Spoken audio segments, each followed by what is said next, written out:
¿Cómo están? Buenas noches, buenas tardes, buenas noches a todos.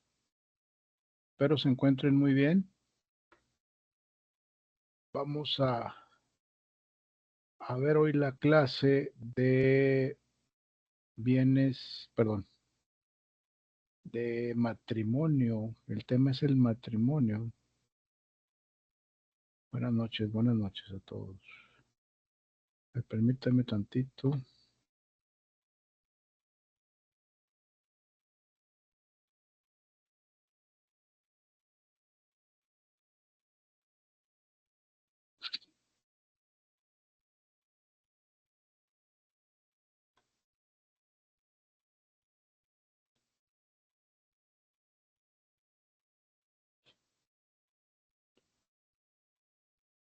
Permítame un segundo, ahorita estoy con ustedes muy rápido.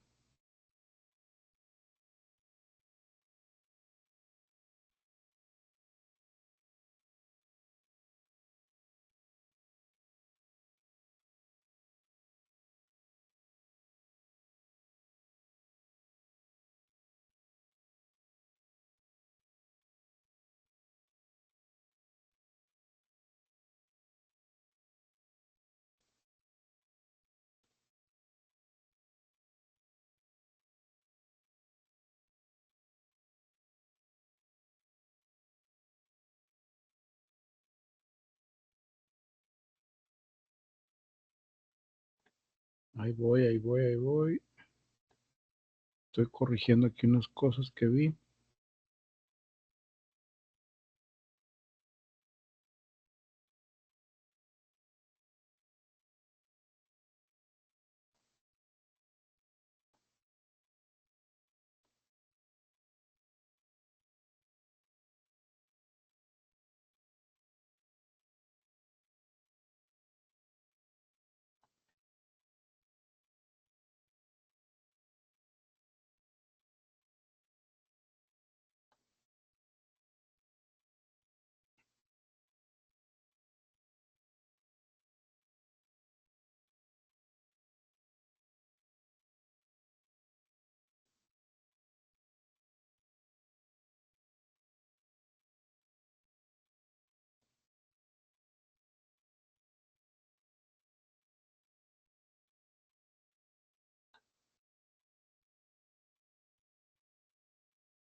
Ya mero que termino, ya mero termino.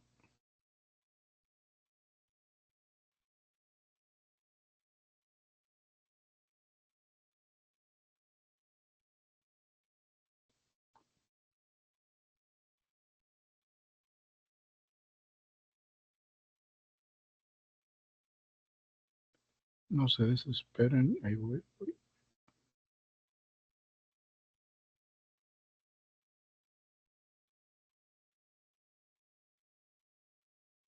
Esta es la presentación,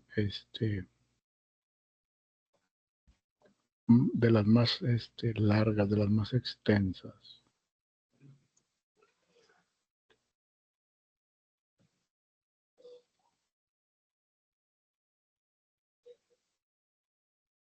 Están ahí, ¿verdad? Ya se durmieron. Ahorita voy a decir que abran sus cámaras. Sí se oye. ¿Sí se escucha? Buenas noches, sí se escucha. Buenas noches, maestro. Aquí estamos. Fuerte y claro. Qué bueno.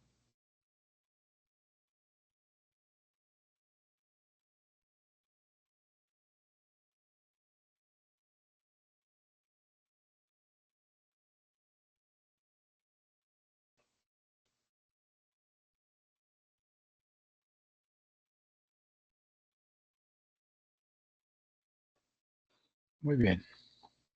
Buenas noches, maestro. Ahora sí, buenas noches. Muy bien, ya los estoy viendo. Qué bueno. Si me voy a ver yo, pues nos veamos todos, ¿no? Muy bien, les voy a compartir la presentación. Vamos a ver el tema de matrimonio.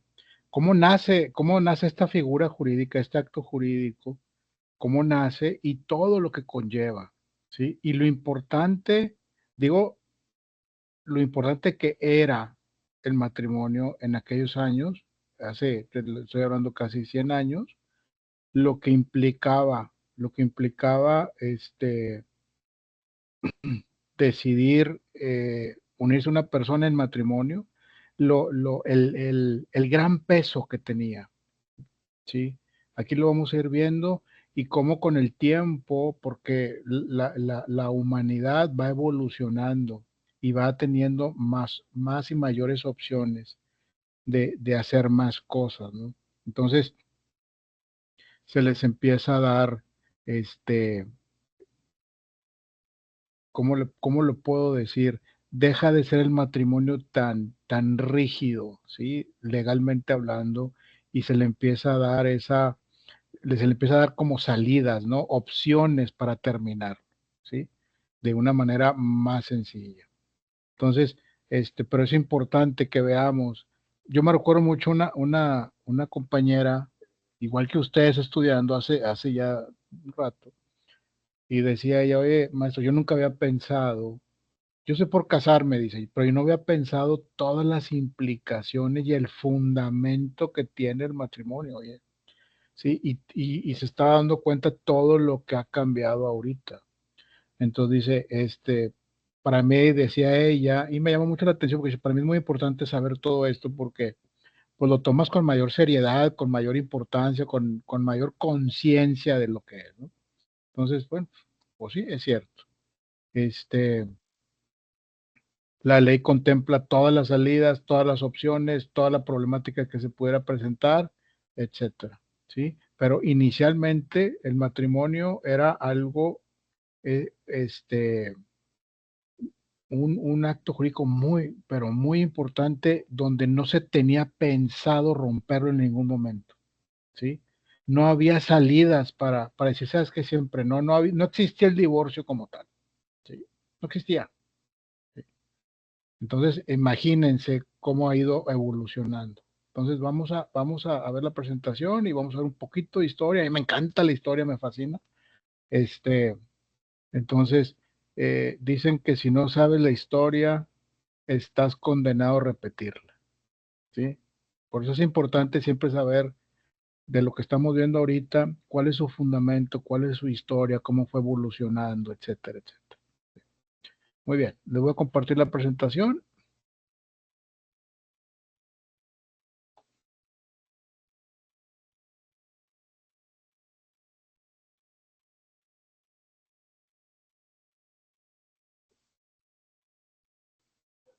Muy bien, personas y familia, el matrimonio. El siguiente tema dice, vamos a ver los subtemas que contiene este capítulo. Los esponsales, ¿sí?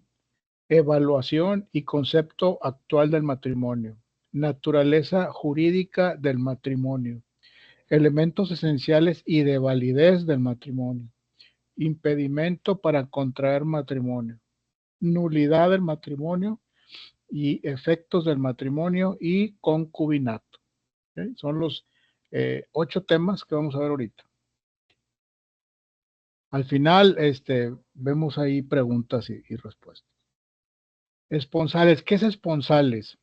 Es el compromiso de tomarse por marido y mujer. La definición del Código Civil del Estado de Nuevo León, el artículo 139, define a los esponsales como la promesa del matrimonio que se hace por escrito por un novio al otro y es aceptada por este último. Por consiguiente, los esponsales pueden hacerse por simple convención y no requieren las formas solemnes de un contrato verbal. Entonces, antes, la promesa de matrimonio, pues era ininquebrantable, ¿verdad? Había ciertas situaciones que pudieran darlo por terminado, pero eran 2 o 3, ¿sí? Y bueno, desafortunadamente así estaba y estaban a cargo de la mujer, ¿no? Entonces, si ya eran responsables, se habían comprometido para casarse. Ahorita, en la actualidad das anillo de promesa, creo, y luego el anillo de matrimonio, pero al final del día, el mero día se puede acabar y no pasa nada.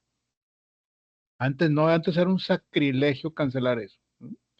Entonces, este, eh, así estaba la situación. Antes era un compromiso real, era un compromiso real, era como si hubieras firmado un crédito de tu casa, un crédito hipotecario que no puedes decir después, es que siempre no, ¿verdad?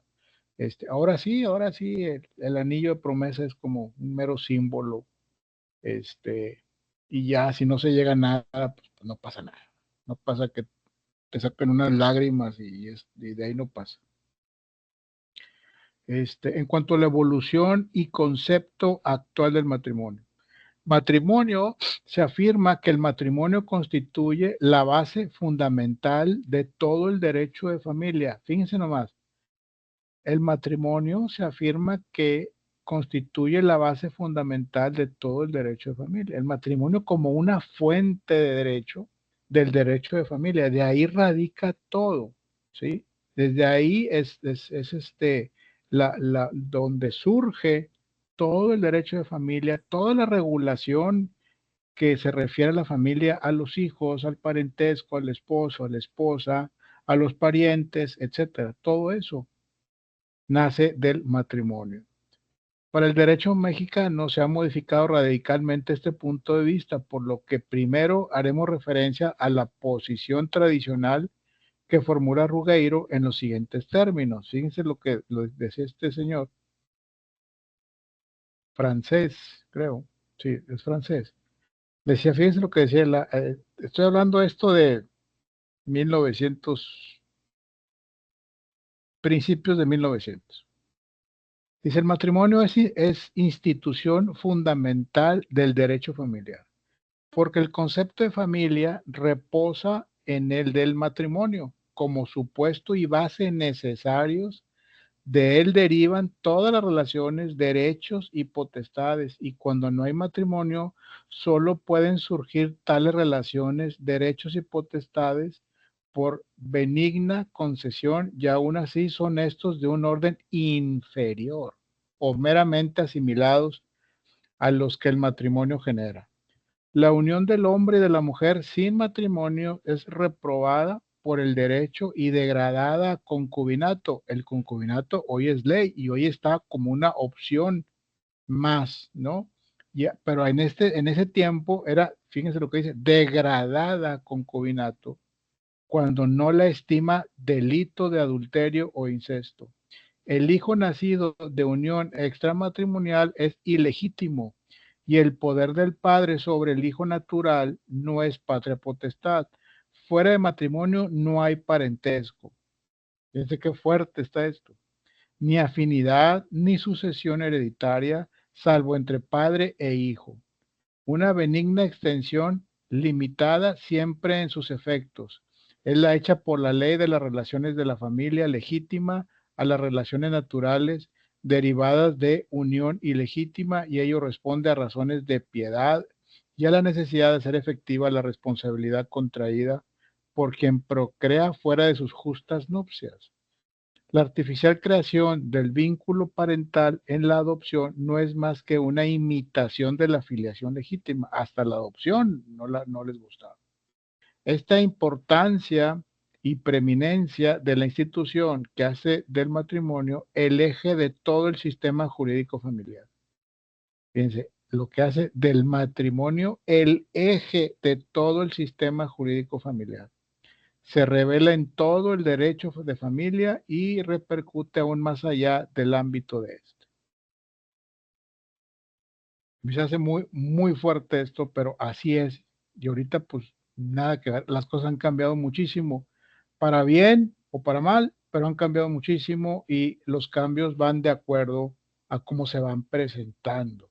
El Estado como un gran observador a través de la ciencia, vamos a decirlo así, de la sociología jurídica, que se encarga de estudiar a la sociedad y empiezan a ver cómo van cambiando las cosas. Esto cuando no existía la figura del divorcio, o sí existía, pero era como la última opción a utilizar, porque era muy mal visto, muy mal visto. Pues la realidad es que cada vez más matrimonios se desintegraban por lo que ustedes quieran, y más matrimonios se querían divorciar, y era como que el Estado no quería ver esa parte, ¿sí? Entonces iban juntando, se iban juntando, se iban juntando, y la presión iba subiendo. Oye, estoy observando que tenemos mucha gente que se quiere divorciar. Estoy hablando de un caso así muy literal, ¿no? Sin tanto resumen y nada, tratando de entender lo que es cómo suceden las cosas. Entonces están divorciando, el Estado no quiere verlo, no quiere verlo, se da cuenta al final del día que es ya un gran problema y que tiene que atender eso, porque se le va a crear un problema mayor, mayúsculo, que probablemente se le pueda salir de las manos y ya no pueda controlar. Entonces crea la figura del divorcio, ¿sí? El matrimonio se puede diluir, se puede romper, se pueden hacer cambios, ¿sí? Entonces, eh, genera un marco legal para que el matrimonio esté ahí como una opción, porque pues a veces es necesario, ¿sí? Estamos todos de acuerdo con eso, a veces no hay otro camino. Entonces, aunque por ahí dicen que cuando se da el divorcio, que es un tema que vamos a ver después de que en el divorcio nadie gana o todos salen perdiendo, como se quiera ver. Al final de cuentas es una separación y nadie gana, pero bueno, son cosas que se dicen. Entonces, volviendo al tema del matrimonio, se ve esa opción muy fuerte, digo, esa presión muy fuerte en la sociedad de mucha gente que se quiere divorciar o quiere terminar su matrimonio. Entonces crea la figura del matrimonio o se perfecciona la figura del matrimonio y se empieza la gente a divorciar, ¿sí? Se empieza la gente a divorciar, entonces el Estado resuelve con esa figura el que la gente se pueda divorciar, entonces la presión baja, es como un tanque de gas donde le abres y baja la presión de la sociedad. Entonces ya existe esa opción.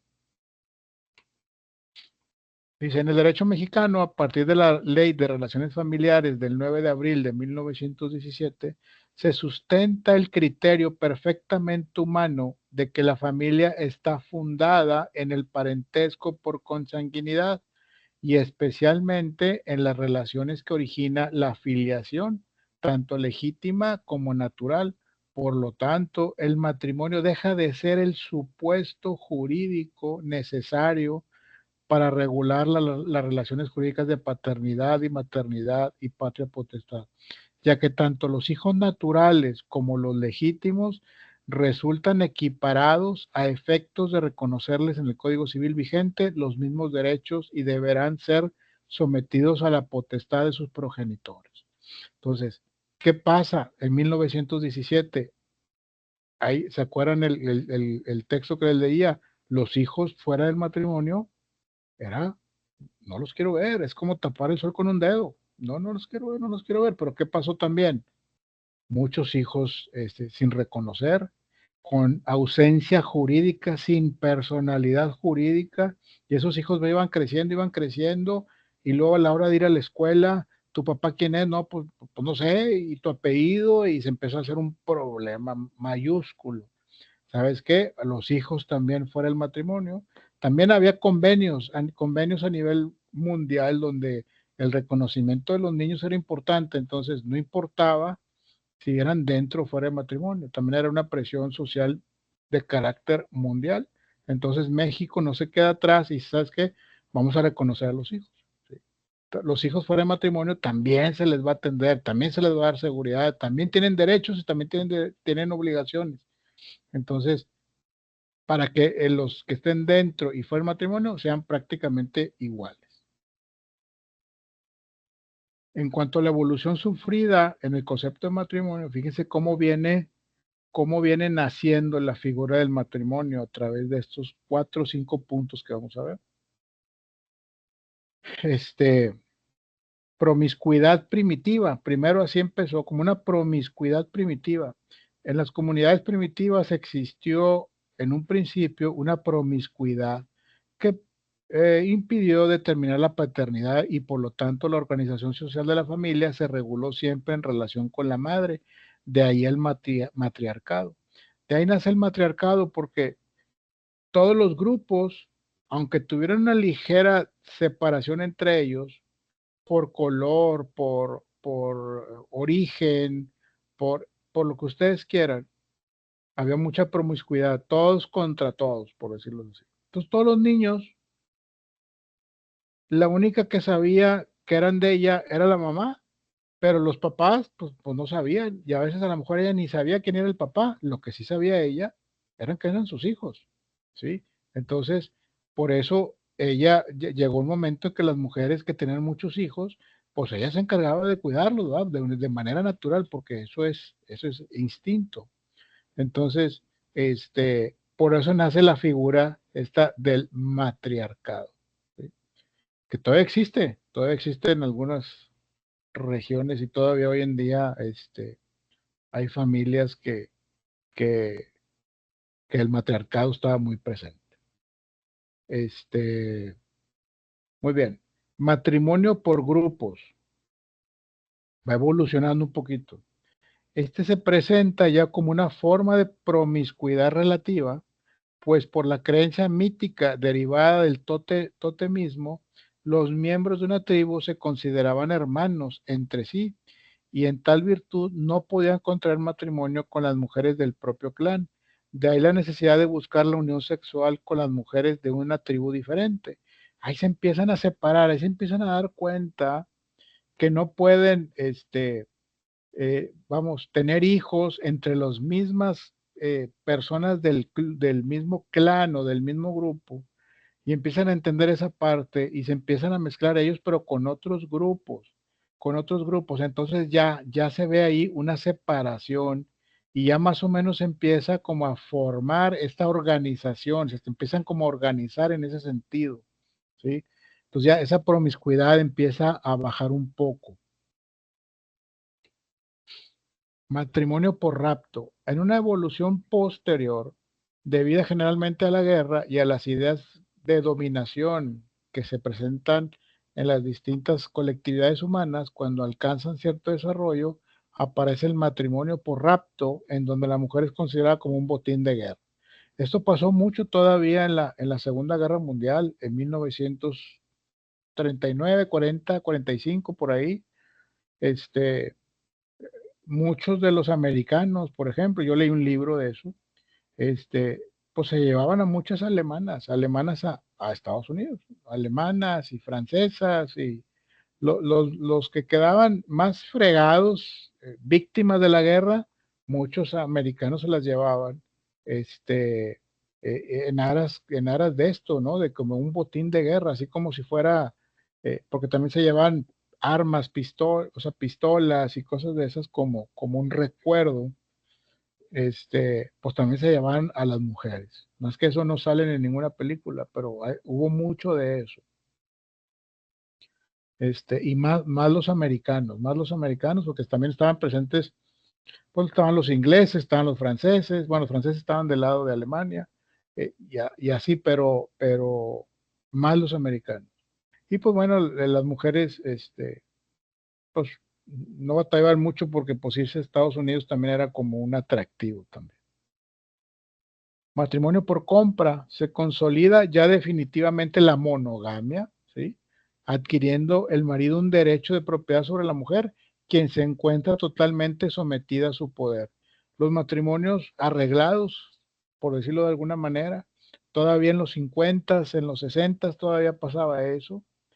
Hoy todavía se usa entre las familias de mucho dinero, empresarios de abolengo que tienen mucho dinero de mucho tiempo atrás,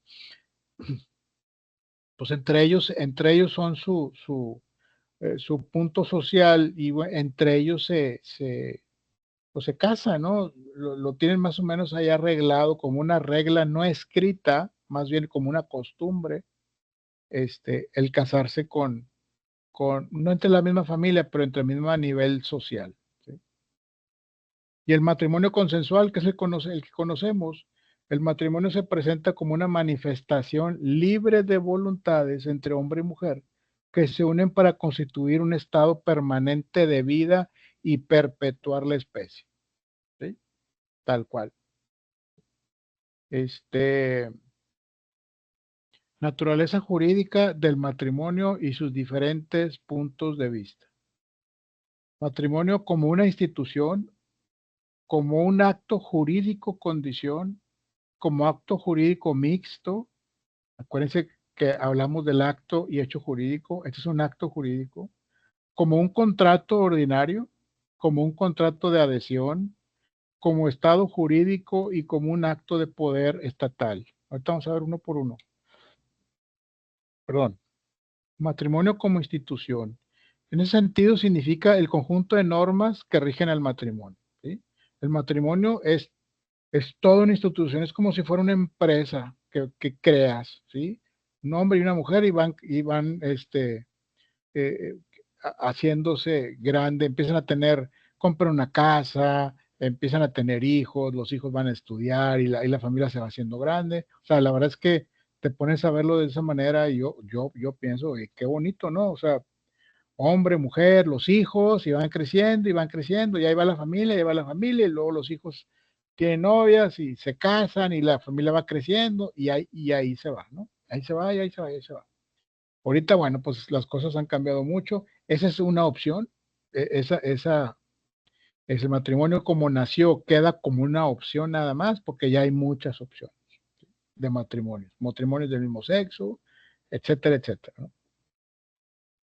El matrimonio como acto jurídico condición. Se define como el acto jurídico que tiene por objeto determinar la aplicación permanente de todo un estatuto de derecho a un individuo o a un conjunto de individuos para crear situaciones jurídicas concretas que constituyen un verdadero Estado, por cuanto no se agotan por la realización de la misma, sino que permiten su renovación continua, ¿sí? O sea, el matrimonio como un acto jurídico condición es, es, este, es, es algo que va creciendo y va generando muchos lazos. A la hora que va creciendo la familia, se van creando muchos lazos jurídicos, derechos de parentesco, básicamente de parentesco, porque todos están unidos y como les he dicho siempre, tenemos la familia, oye, qué padre, tengo una familia muy grande, todos mis hermanos y todos mis primos y mis tíos y cuando nos juntamos todos están muy padre, etcétera, etcétera. Y crees que es algo, pues es la familia, sí, pero cuando hay un problema, cuando alguien muere o cuando se divorcian, cualquiera de esas dos situaciones, empiezas a ver qué importante es eso, ¿sí? Qué importante es eso porque se ocupa saber realmente quiénes son los familiares por el testamento. Si no hizo testamento, ¿quiénes son los familiares realmente? ¿Quiénes son los parientes más cercanos que excluyen a los más lejanos? Hay que buscar si hay hijos por fuera, etcétera, ¿no? O cuando hay un divorcio, ¿quién se va a encargar de los hijos?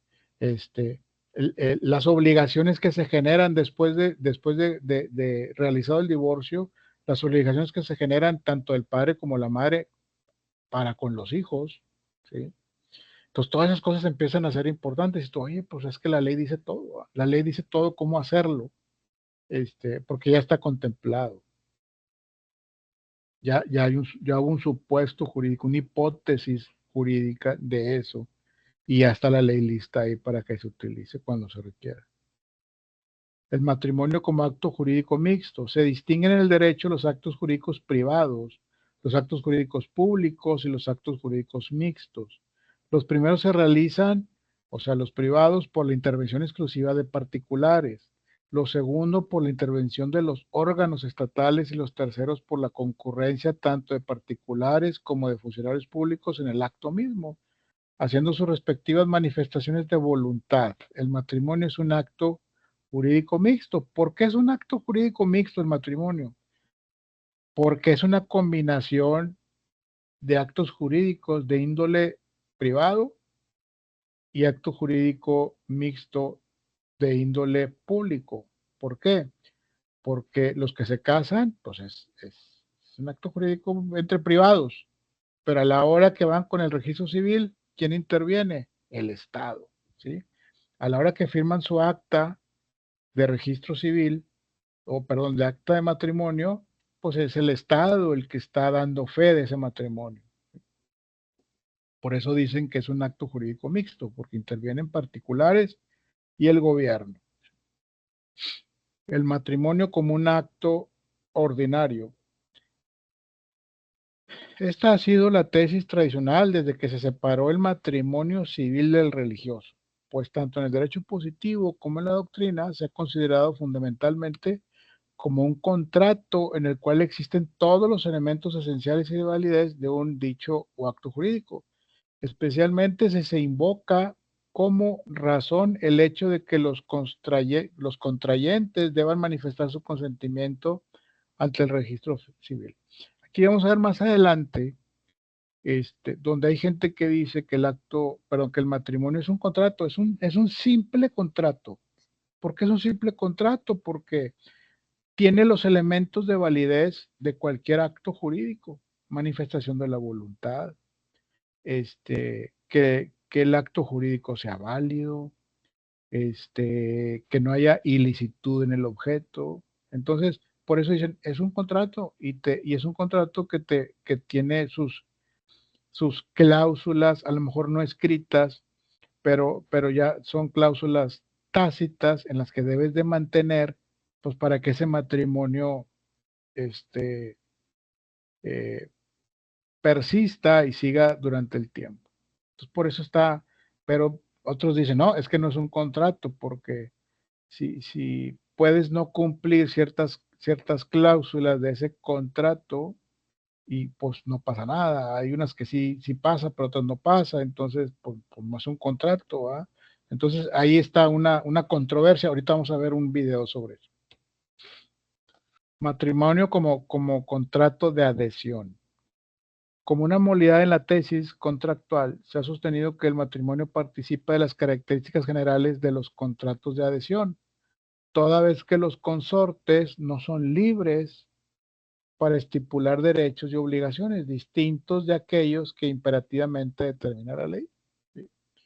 Y el matrimonio como estado jurídico, desde este punto de vista, el matrimonio se presenta como una doble consecuencia de la institución matrimonial y del acto jurídico que celebran las partes en unión del oficial de registro civil, pues constituye a la vez una situación jurídica permanente que rige la vida de los consortes y un acto jurídico mixto desde el momento de su celebración. El matrimonio no es un contrato. Aquí vamos a ver un pequeño video para que no nos durmamos con mi voz. A ver, vamos a ver un video. Permítanme tantito. Déjenme lo abro. Gana al instante con TAN. Compra 4 sobres de tu sabor favorito. Podrás ganar boletos a eventos. Pero, ¿cómo se proyecta?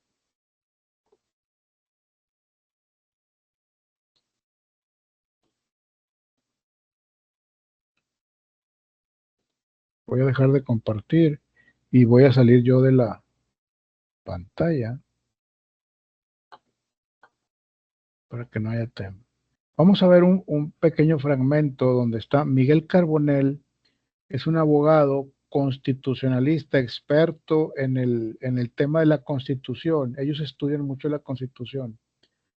Yo lo sigo mucho, me parece una persona muy preparada, muy formal en su forma de hacer las cosas. Tiene una escuela inclusive donde da doctorados y clases de derecho y muchos diplomados. Entonces, digo, se los digo para que si ustedes lo quieren seguir en un momento dado, se lo recomiendo. Bueno, vamos a ver ese video que habla sobre por qué se dice que el matrimonio es un contrato y otro dice, y la Corte dice que no, ¿sí? La Suprema Corte. Ahorita lo vamos a ver. Bueno, yo voy a salir de aquí.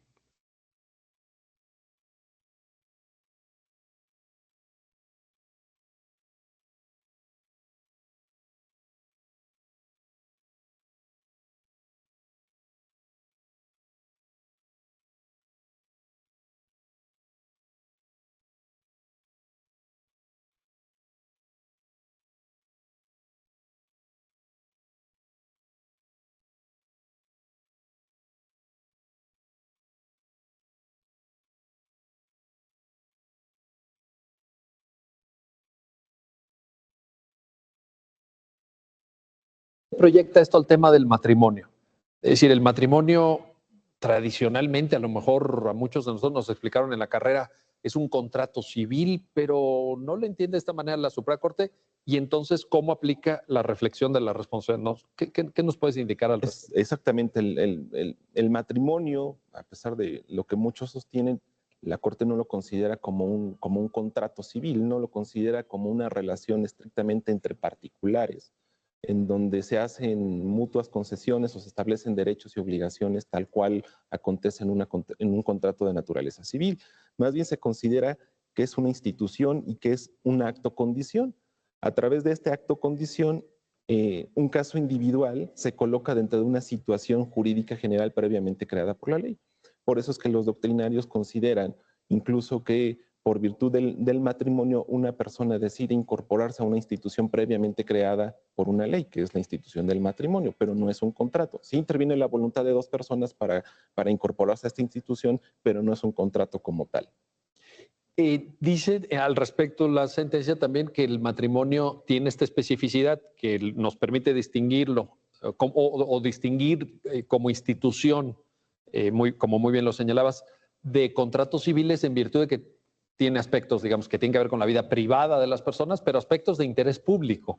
Sí, evidentemente la institución del matrimonio da lugar a muchos aspectos de interés público, los menores, la subsistencia del vínculo matrimonial per se, el divorcio, en fin, todas estas son cuestiones de interés público, pero no es propiamente que constituya un contrato privado. Eso no lo podemos concebir así.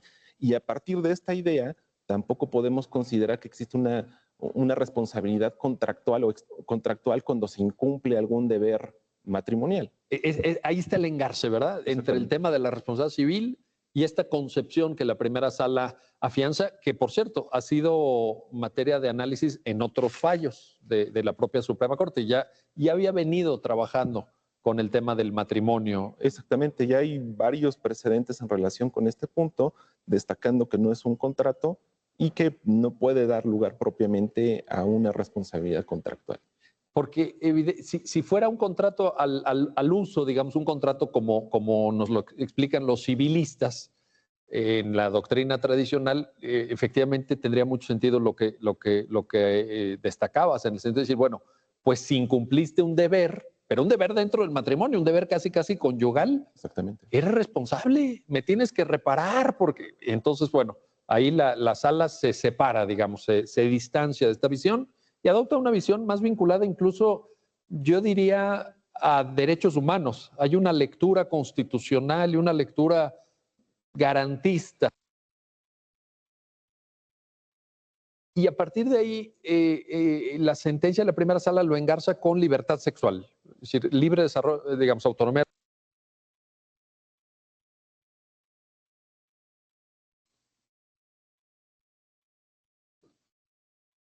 Bueno, ahí se los corté porque ya empiezan a hablar de otro tema y se sale de lo que estamos aquí viendo.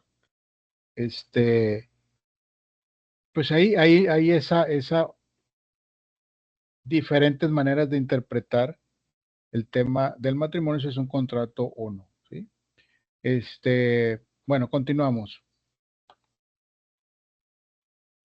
De hecho, espéreme tantito porque vi algo que me interesó por acá.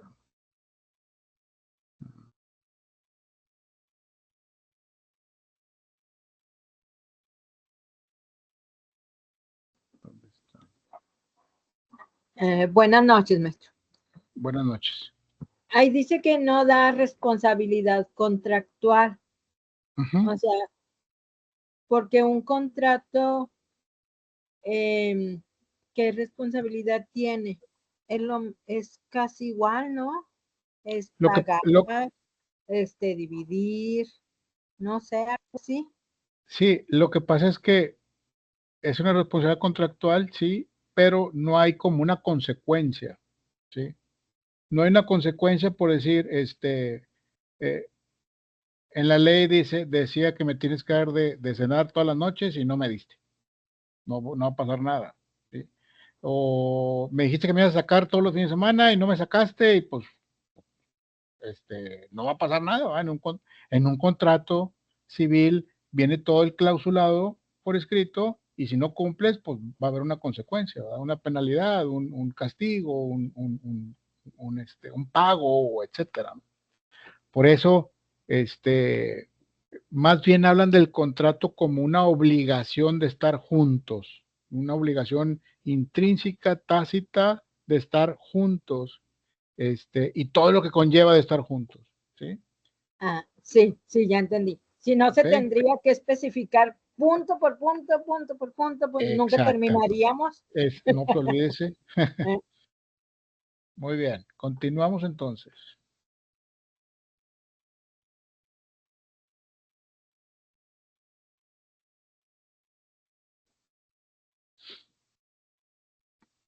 Dice, de acuerdo a los artículos del Código Civil Federal, artículos 1795, 98, 1812 y 1834, a 1834, dice, siendo el matrimonio un acto jurídico, tiene los mismos elementos esenciales de validez que son capacidad, ausencia de vicios en la voluntad, licitud en el objeto, fin o condición del acto y firma cuando la ley lo requiera. O sea, tiene todos los elementos de un contrato civil, pero ya una vez que estás viviendo ese contrato, no es lo mismo que un contrato civil porque para empezar no hay clausulados, no hay condiciones específicas.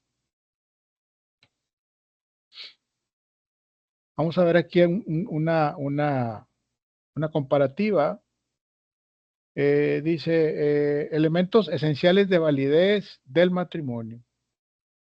Como elemento esencial de validez de existencia, dice, diferencia de sexo y unidad de personas. Es lo que estamos hablando de lo original, ¿sí? Consentimiento, que haya consentimiento entre las partes. Celebración, presencia de oficial de registro civil y de 2 testigos. Esos eran 3 actos que se tenían que dar forzosamente para que existiera ¿qué? El matrimonio.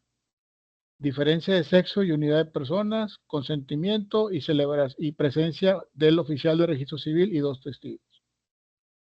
De validez, consentimiento libre y espontáneo, capacidad de las partes, impedimentos dirimentos, o sea, por ejemplo, que sean mayores de edad, ambos. Formalidades anteriores, cutáneas y posteriores, pues, por ejemplo, que esté el registro civil presente, ¿sí? Que no haya error, que no esté a fuerza, que no sea por rapto, ¿sí? Que las capacidades de la capacidad de las partes que sean absolutos o relativos, dependiendo de cada situación. ¿Sí? Impedimentos para contraer matrimonio. Impedimentos para contraer matrimonio. El artículo 156 enumera 10 impedimentos para contraer matrimonio, previéndose en el artículo 235 de la fracción 2 que el matrimonio será nulo cuando se celebre concurriendo algunos de los citados impedimentos. Ahorita los vamos a ver. Nulidad en el matrimonio. Nulidad en el matrimonio. Existe nulidad absoluta y nulidad relativa. Se considera que la ilicitud en el acto jurídico se sanciona con la nulidad absoluta, que se caracteriza como imprescriptible, inconfirmable y susceptible de intentarse por cualquier interesado. Cuando hay una nulidad que yo supe de 2 diferentes, nulidad absoluta. Una vez en un matrimonio que el juez de registro civil era falso, ¿sí? Era falso. Y aparte el chavo lo había llevado, el novio, y pues era falso, ¿no? Entonces, pues obviamente hubo una nulidad ahí. Y otro de una persona que yo conocí yo antes, en una empresa que estaba trabajando para esa empresa, yo viajaba mucho, y en un viaje que hicimos a Guatemala, ahí conocí a una persona ahí del área de recursos humanos, y ella nos traía siempre que íbamos para Guatemala, porque íbamos a dar a revisar unos contratos con el sindicato de allá. Entonces la gente de recursos humanos siempre iban por nosotros al aeropuerto, nos llevaban a la planta, y empezamos a ver los temas de contratos, y siempre estaba ahí esta muchacha. Entonces, resulta que una vez que fuimos, ella ya no fue por nosotros al aeropuerto, fue otra persona, preguntado, no, pues es que se iba a casar, ¿no? Se iba a casar. Ah, perfecto. Seguimos con trabajo, nosotros íbamos cada año. Solo al siguiente año, va ella con nosotros, bueno, va ella con más gente, ¿no? Una camioneta y vamos, nos recoge. Y estamos ahí en la revisión del contrato, ya en la planta, y yo la veo como a ella como llorando. De repente se salía de la sala y como que estaba llorando, y de repente entraba y así ya le pregunté yo a la persona y al gerente de recursos humanos que está ahí con nosotros, ¿qué pasó? ¿Por qué está así? Me dice, no, lo que pasa es que se casó con un chico de ahí de Guatemala, muy conocido, y hicieron gran fiesta, muy gran fiesta ahí, todo el país de Guatemala, pues está chiquito, todo el país de Guatemala se enteró, y resulta que el muchacho, a la hora que se casan, el muchacho, pues, no le gustaban las mujeres, no le gustaban las mujeres, y él se casó por obligación de su papá, y no pudo decirle que no, y una situación muy complicada, y se casaron, pero al final de cuentas, pues salió la verdad, ¿sí? Entonces, pues ni modo, entonces ahí ella estaba viendo, me acuerdo, el tema de la nulidad del matrimonio, ¿sí? Porque, digo, no tiene nada que ver que tenga novia, pero ¿por qué no me dijiste? ¿Verdad? Yo no me hubiera casado, no pasa nada, pero pues me hubieras dicho. Entonces la estaban utilizando a ella como una pantalla, por decirlo así, porque eran familias pues muy importantes en Guatemala. Entonces fue muy sonado ese caso. Entonces ahí fue una nulidad. Me acuerdo que pues nosotros de Monterrey y ella en Guatemala, pues ahí ayudamos un poquito en lo que pudimos para que se diera ese caso. Y bueno, son los casos que yo me acuerdo así muy cerquita. A ver qué más. En conjunto de la nulidad relativa se acepta que tiene como causas los vicios de la voluntad, la incapacidad y la inobservancia de la forma. Por ejemplo, en nulidad relativa, primero hablamos de nulidad absoluta y la nulidad relativa, cuando hay vicios en la voluntad, cuando se presume que la chica fue en contra de su voluntad o el chico fue en contra de su voluntad, por ejemplo, o fue engañado o fue de alguna manera obligado a casarse, pues hay una nulidad relativa. O cuando no son mayores de edad, por ejemplo, y no estuvo, por ejemplo, los papás autorizando que se casaran, etcétera, ¿no? Entonces ahí es cuando son nulidad relativa. Oiga, maestro, Dígame. entonces, cuando es nulidad, no queda registro de ese Sí, se anula todo y haz de cuenta que nunca se casaron. Que nunca se... Ah, ok. Sí. Y en la nulidad relativa, por eso se dice relativa, porque estos vicios en la voluntad o la incapacidad son temas que se pueden resolver. ¿Sí? Si los consortes quieren seguir, se pueden resolver de alguna manera estos temas, la incapacidad, la inobservancia de la forma, la voluntad, y continúan. O si no, no continúan y esta nulidad relativa se va a convertir en nulidad absoluta. Son solo dos causas de nulidad absoluta, la bigamia y el incesto. ¿Sí? La bigamia se caracteriza como una causa de nulidad absoluta de acuerdo al artículo 248 del Código Civil Federal. El incesto, el parentesco con consanguinidad pensado anula el matrimonio, por lo tanto, de un parentesco que no admita dispensa, como es el de la línea recta y el de la colateral hasta el segundo grado. ¿Qué significa incesto? ¿Saben ustedes qué significa incesto? Sí, casarse entre hermanos, Exacto, entre familiares. exacto, hasta el segundo grado, ¿sí? Entonces, es el incesto, eso no está permitido. Bueno, sí está permitido, pero siempre y cuando haya que esté consensuado, que estén de acuerdo o que no se hayan dado cuenta, que no hayan sabido. Es un tema. Por eso también es bueno que se sepa quién es el padre. Claro, claro, no vaya a ser ahí entonces. Los impedimentos para celebrar el contrato de matrimonio, ¿sí? La falta de edad requerida por la ley, fracción reformada, habría que ver, aquí dice fracción reformada, habría que ver qué dice la reforma. Ahí se los dejo de tarea. El segundo se deroga, que significa que se quita totalmente, no recuerdo qué decir. El tercero, el parentesco de consanguinidad legítimo, natural, sin limitación de grado, en la línea recta, ascendente o ascendente, en la línea colateral igual, en el impedimento se extiende a los hermanos y medios hermanos. En la colateral desigual y el impedimento se extiende solamente a los tíos y sobrinos, siempre que estén en el tercer grado y no hayan obtenido dispensa. O sea, ahorita es un impedimento para casarse entre hermanos, es un impedimento en casarse entre hermanos y entre primos. Parentesco de afinidad en línea recta sin limitación alguna. El adulterio ha habido entre las personas que pretenden contraer matrimonio cuando ese adulterio haya sido judicialmente comprobado. El atentado contra la vida de alguno de los casados para contraer matrimonio con el que quede libre. La fuerza o miedo grave en caso de rapto subsistente en el impedimento entre el raptor y la raptada. La impotencia incurable para la cópula y las enfermedades crónicas e incurables que sean además contagiosas o hereditarias. Aquí en este caso, no sé si les platiqué esa historia. ¿Quieren oír historias o no? O ya se están durmiendo, ¿no? Que son cosas que pasan. Sí, maestro, sí quiero escuchar. Me Sí, gusta, profe, yo también. me gusta Dale, platicar. profe. Son situaciones que suceden. Y muy cerquita de aquí de nosotros, o sea, mi esposa y un servidor,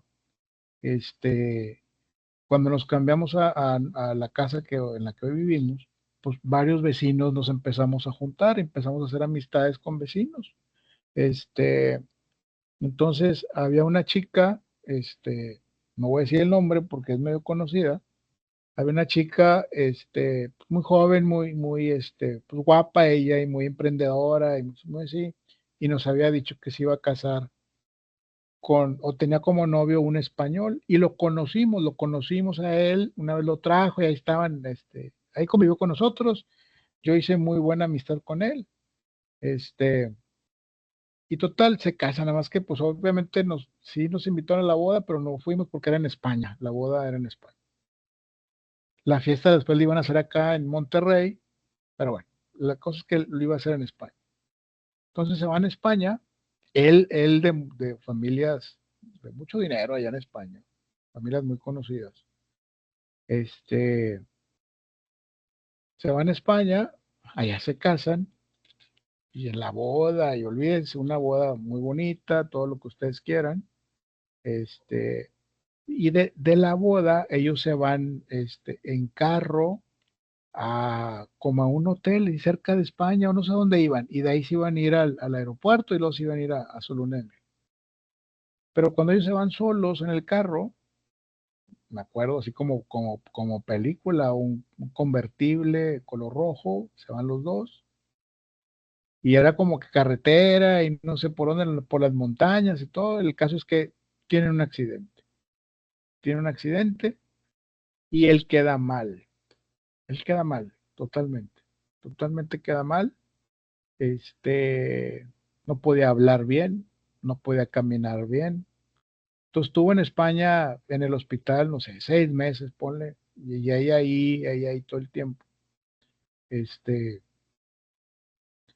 Regresan a México, y aquí está. Entonces fue muy, muy, muy fuerte la impresión porque, aunque supimos lo que había pasado, cuando ya lo vemos a él, ya él no podía hablar bien, pero nada bien, no se le entendía nada.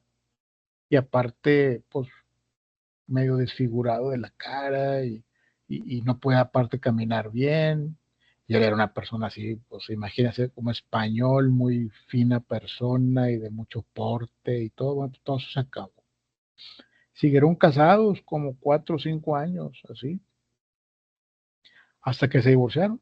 se divorciaron porque, pues nomás no, ya eso ya no funcionó. A él le cambió mucho el carácter, pues imagínense de haber tenido todo, este, y, y, y luego con esa situación, pues él se volvió muy agresivo y muchos temas, ¿no? Y creo que empezó con temas de drogas y muchos temas. Ella sufrió mucho, pero ella nos queda claro entonces que lo intentó, pero no se pudo. Entonces ella pidió la nulidad del matrimonio allá en España y se la dieron, este, y por esa situación, ¿no?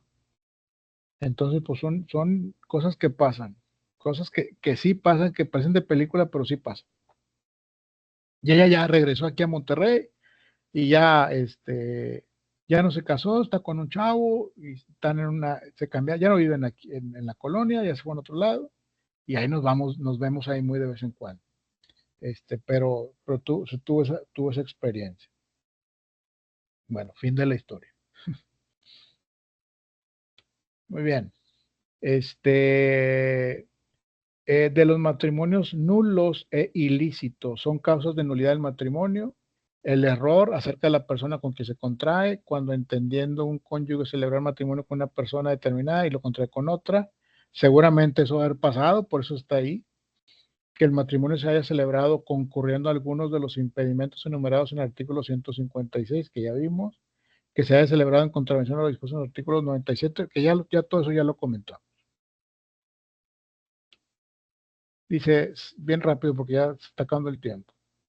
Se determinan desde tres puntos de vista, efectos del matrimonio, se determinan desde tres puntos de vista entre consortes, o sea, los esposos, en relación con los hijos y en relación con los bienes. Todo eso está ligado, todo eso está ligado y todo importa, ¿sí? Entonces la ley contempla qué va a pasar, va a haber unos derechos y obligaciones entre consortes, derechos y obligaciones entre los consortes y los hijos, y derechos y obligaciones entre consortes, los hijos y la relación que se tiene con los bienes que han generado, ¿sí?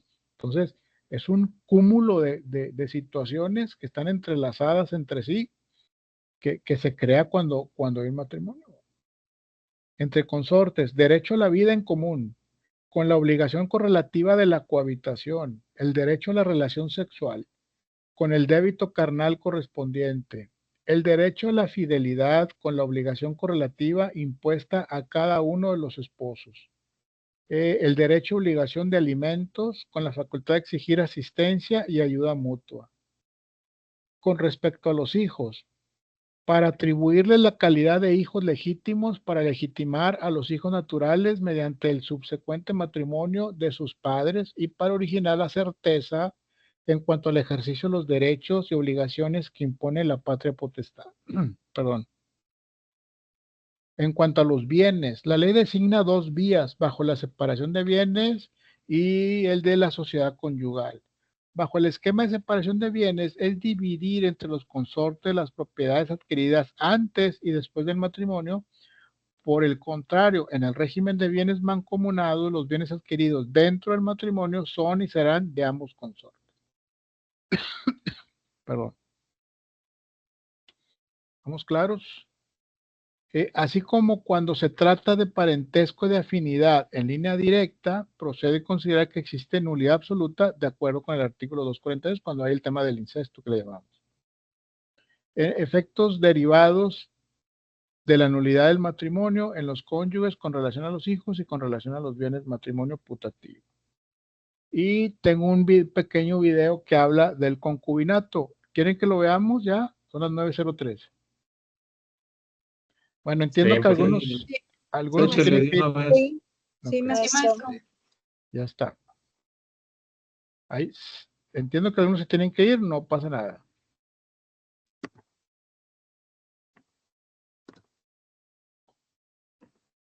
Esto, voy a dejar de compartir. Voy a salir yo del aire, ¿eh?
Interesante en Hechos para Despertar. Le presento al abogado de casa, le presento a nuestro amigo Porfirio Ramírez y el tema de hoy, interesante, Porfirio, bienvenido.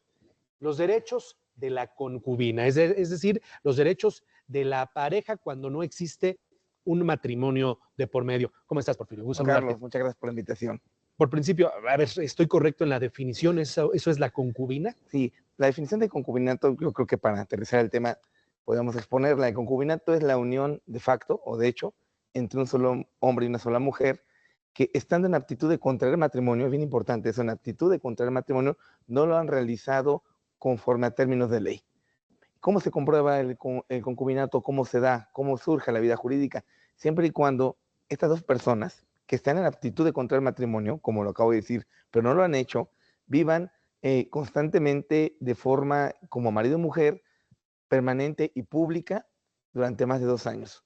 O la otra es que ya hayan procreado hijos, Juan Carlos. Entonces, con estas dos hipótesis nace la vida del concubinato. Acá lo importante es las consecuencias jurídicas de este concubinato, sobre todo para la concubina y los menores, que es bien importante. Te interrumpo porque hoy pareciera que de repente las parejas deciden no contraer matrimonio porque creen que con ello se evitan responsabilidades. Y es una tendencia hoy, es una tendencia muy, muy marcada. No, ¿para qué nos casamos? Porque al final del día, no, yo lo que no quiero es tener una responsabilidad, pero por lo que estoy entendiendo, haya o no haya hijos, hay responsabilidades a partir del momento en el que se determina esta unión. Exactamente, a partir de que surge la vida jurídica es, si no hay hijos, a partir de que estén viviendo 2 años permanente, constantemente y públicamente como marido y mujer. 2 años. 2 años, continuos. Es decir, a ver, y vale la pena subrayarlo. Sí. Los derechos surgen, las obligaciones surgen a partir de que una pareja lleva 2 años viviendo juntos de manera pública. Permanente y continua. Permanente y continua. O en su defecto hayan procreado hijos. O sea, no que pasen los 2 años, a lo mejor al medio año procrearon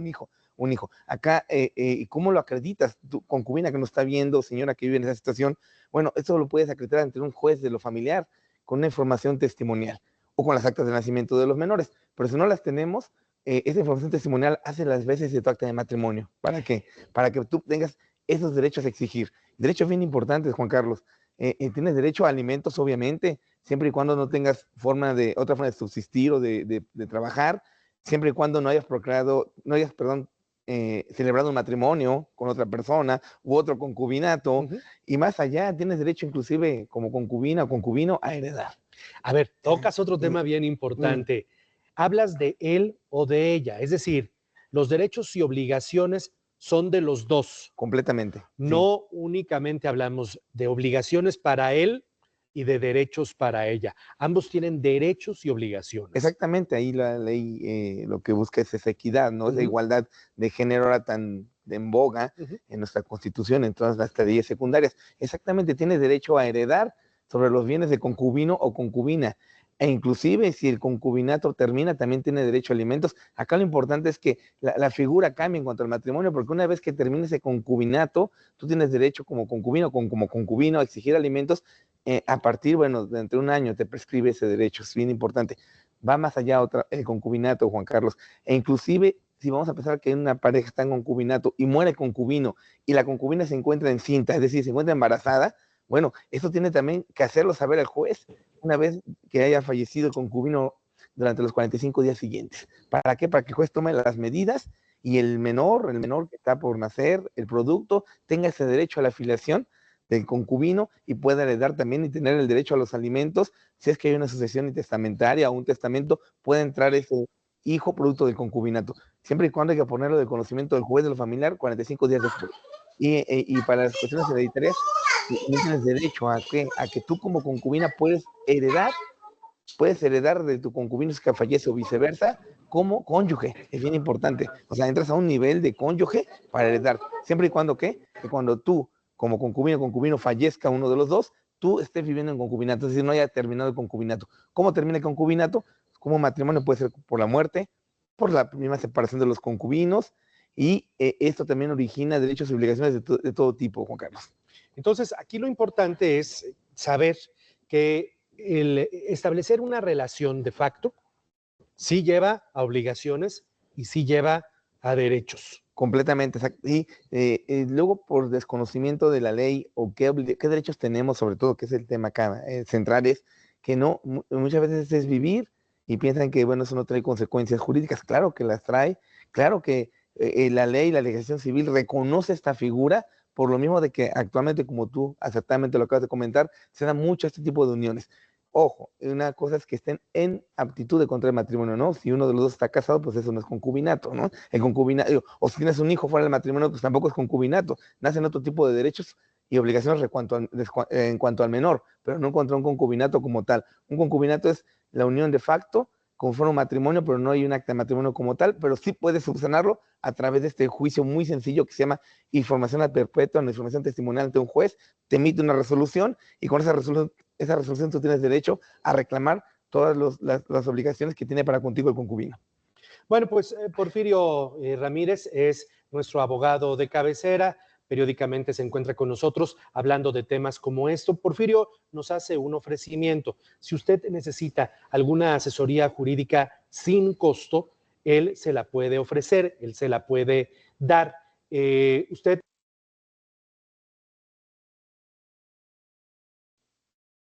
Bueno, ya lo quité porque se estaba ahí ya ofreciendo sus servicios y creo que él está en Aguascalientes o no me acuerdo dónde.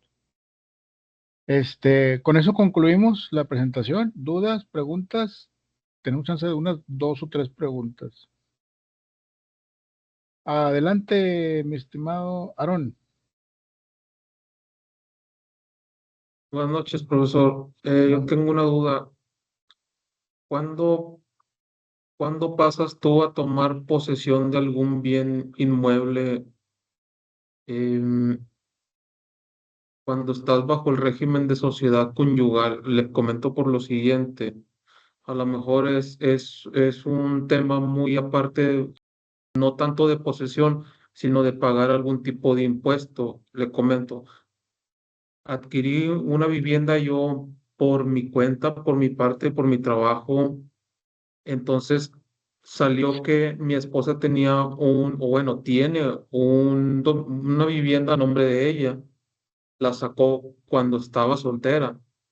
Entonces tuve que pagar yo ese impuesto sobre la adquisición de inmuebles, que es el ISAI, por el 3 o 4% del valor de la segunda vivienda. Entonces, ahí en un momento dado que se llegue a vender esa propiedad igual o que nos lleguemos a divorciar, se toma como posesión o como el 50%, por así decirlo, de esa propiedad o es nulo. ¿Se casaron por bienes mancomunados? Sí, por sociedad conyugal. Sociedad conyugal. La sociedad conyugal opera a partir del matrimonio. Lo que hayas adquirido a partir del matrimonio. ¿Sí? Si tu esposa adquirió algo antes del matrimonio, aunque tú lo hayas pagado, seguramente tu esposa aparece solamente el nombre de tu esposa. Si lo adquirió ella antes del matrimonio, pues eso es de ella. Eso es de ella, eso no entra en la sociedad conyugal. ¿Sí? Igualmente para ti, si tú adquiriste una casa antes de casarte, eso es tuyo, no es de ninguno de los dos. La sociedad conyugal opera a partir de cuando entra el matrimonio, a partir de la fecha de matrimonio, y todo lo que generen a partir de esa fecha es de ambas partes. Ok. ¿Sí? Muy bien, duda resuelta. Gracias. Al contrario. Idalia González. Sí, buenas noches, maestro. Buenas noches. Yo le quería preguntar respecto a lo que viene siendo el concubinato. Había escuchado que cuando tienes una relación fuera de matrimonio o que alguien vive, pues, no sé, se oye muy feo, pero como amantes, ahorita no alcancé a entender bien si esas personas adquieren ciertos derechos o solamente en el caso de que haya hijos. Mira, el concubinato ha tenido muchos cambios últimamente, ¿sí? Y yo tenía entendido que no había concubinato si una de las personas estaba casada, ¿sí? No se daba el concubinato y por tanto sí tienes derechos, sí hay derechos, porque sí los hay, pero no como concubino, ¿sí? Entonces es como amaciato, por ejemplo, ¿sí? Ok. Como amaciato. La verdad, desconozco si Nuevo León tiene contemplado derechos para el amaciato, bueno, pero sí sé que hay estados que sí, que sí tienen derechos y tienen derechos de heredar y de varias cosas. Sí, sí, eso había escuchado. Sí, y los hijos, si tienen hijos, si se comprueba que son hijos de la persona que murió, también tienen derecho a heredar. Ok. Sí, Muy bien. ahorita lo que he escuchado, la verdad es que no, siempre que lo escucho digo, me voy a fijar y voy a estudiarlo bien, pero bueno, se me pasa. El matrimonio ahorita, la única diferencia con el concubinato es que tú tienes un papel que comprueba que te casaste, ¿sí? Y que hay un régimen determinado. Es lo único. Ya casi está parejo el concubinato con el matrimonio. Entonces, y más y si hay hijos, pues también, ¿verdad? Y creo que ya no importa, creo que si no, bueno, no, eso sí, que si estás casado, no sea el concubinato, pero tienes derechos como quiera. Entonces, pues bueno, así las cosas, ¿no? Muy bien. Tratar, ahora, yo lo que siento es que ahora la ley es, viendo el tema, cómo va la sociedad, pero también hay mucha presión social de afuera. Entonces, a veces es la ley trata de darle gusto a ciertas minorías, ¿sí? Para que estén tranquilos, porque si no se les puede hacer así una bomba. Entonces, Sí, claro. es una opinión muy personal, muy personal. Cualquiera bien. puede tener otra opinión diferente. Sí, gracias. De nada. Patricia, ya por último, ¿querés decir algo? Sí, maestro. Quería preguntar algo, pero primero voy a decir, en el concubinato no es igual los derechos, porque si no se casa, si compran algo, entonces ya es de cada uno, no es en sociedad conyugal. Esa también es otra diferencia, ¿verdad? Sí, exactamente, exactamente. O sea, sí, si yo maestro. yo me refiero a derechos, por ejemplo, de heredar. Básicamente Okay. el concubinato lo que te genera es derechos para heredar y inclusive de pensión alimenticia. En el derecho de propiedad no. Oiga, maestro, y también vi ahorita que decía Código Civil Federal. Ajá. Y hay Código Civil de Nuevo León, ¿verdad? Correcto, correcto. ¿Cuál es la diferencia? ¿Se complementa lo que no tiene o qué? ¿O cuál es la diferencia? La diferencia es que es más valioso el Código Civil Federal que el de Nuevo León, por ejemplo. Ah, ok. O sea, nada puede estar encima del Código Civil Federal. El Código Civil Federal es un poquito más general, ¿sí? Y el de cada estado es más específico de acuerdo al estado, pero sin embargo no puede estar por encima del Código Civil Federal. Ah, ok. No se complementan. No quiere decir que lo que le falta al federal lo tiene el de Nuevo León. No. Ok. Muy bien. Gracias. De nada. A ver, ahora sí la última, Marlene. Maestro, una pregunta. Dígame. Por ejemplo, cuando alguien está casado y luego se separa, se junta con otra persona y dura como 10 años o está viviendo con esa persona, ahí los derechos son de la esposa de la que nunca se divorció o con la que está viviendo después y que ya tiene unos 15 años juntos. Esa persona que tiene 10 o 15 años juntos vendría siendo como amaciato, porque nunca se divorció de la otra persona. Entonces nunca tendrá los mismos derechos la esposa que la amante, por ejemplo. O sea, y la esposa es la que sigue siendo la de los derechos. Sí, así es, así es. Okay. Por encima de la amante. También tiene derechos la amante, vamos, suponiendo una sucesión legítima, o sea, donde no hay testamento. Sí, pues ahí los derechos, tiene mayor derecho la esposa, porque nunca se divorció, y ella tendría que pelear que nunca se divorció. Y la otra vendría siendo como el amante. Ok. Gracias, maestro. Y otra pregunta, en la separación de bienes, ahí es cada quien lo que haga, ¿verdad? Dentro del matrimonio. Sí, cuando hay separación de bienes, cada quien lo que haga es suyo. Cada quien lo suyo. Yo conozco mucha gente que se casa por separación de bienes, gente que tiene empresas. no porque quiera separar sus bienes, sino porque cuando se tienen empresas, en el camino te tocan muchos problemas. Y si te llegan a embargar o cosas así, pues nomás la empresa, ¿verdad? Donde no está ella o las propiedades de la persona dueño de la empresa, entonces, y salvan a la esposa. Ahí lo que tiene que hacer la esposa, me tocó, digo, tengo una prima que se tuvo que casar así por bienes separados y ella decía, oye, pues es que no tengo nada y no tengo nada, algo gracioso, pero bueno, pues es que tienes que ser muy lista para tú pedirle que compre una casa y que la ponga a tu nombre. Y compren algo y lo ponga a tu nombre. Y así, vas de cuenta. Y ese es así debe ser. Entonces, pues ella ha hecho eso. Entonces, no, ahorita tiene un montón de cosas. Pues sí, es lo que le queda a una mujer. Si una mujer se dedica a la casa y el marido le dice, oye, pues vamos a casar por ser separados para protegerte, pues sí, lo yo qué. Entonces me compras una casa y me la pones a mi nombre. Y me compras un carro y lo pones a mi nombre. Y cosas así, ¿no? Irse ella haciendo de cosas. Ahora, le voy a decir una cosa, eso lo vamos a ver en el divorcio, pero por bienes separados, a la hora de un divorcio, dice cada quien lo suyo. No, la ley ya contempla que si la esposa nunca trabajó y el señor se dedicó a hacer riqueza, ¿sí? Se entiende que la esposa le ayudó a hacer esa riqueza, porque ella se dedicó a la casa, a cuidar a los hijos, ¿sí? Y él a hacer dinero, por decirlo algo, ¿no? Entonces, la ley contempla que a ella también le toca, y hasta creo que hasta el 50% de los bienes. Ok. Gracias, maestro. De nada. Me encanta platicar, me gustaría quedarme aquí 2 horas más, pero ya, todo tiene un límite. Y nos vemos el próximo lunes a las 8 de la noche. ¿De acuerdo? Un Que placer. descanse, maestro. Igualmente, Buenas noches. gracias. Muchas gracias. Buenas noches a Buenas todos. noches. Gracias. Gracias, bye. Que pasen buenas noches, gracias.